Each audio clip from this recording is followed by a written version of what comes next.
Hi guys, Erin here, and I'm going to unbox and test, so stay tuned, this digital thermometer, okay guys? So this claims that it is fast, 2.4-second read time. It is also waterproof with a clear, bright LCD screen. So let's open her up and see what we have here.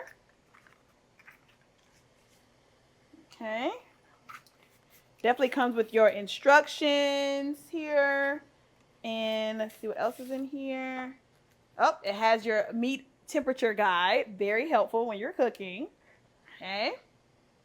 I see the features here. It definitely comes with your Celsius and Fahrenheit converter, on and off button, and a hold temperature button. So let's test and see how accurate this really is. I'm going to remove the safety cover because you do not want to get poked by this if you're trying to dig into your drawer, okay? And I'm going to go ahead and turn it on. So right out the box, this comes in Fahrenheit. Water boils at 212 degrees Fahrenheit. So let's test out how accurate this really is. All right, here we go.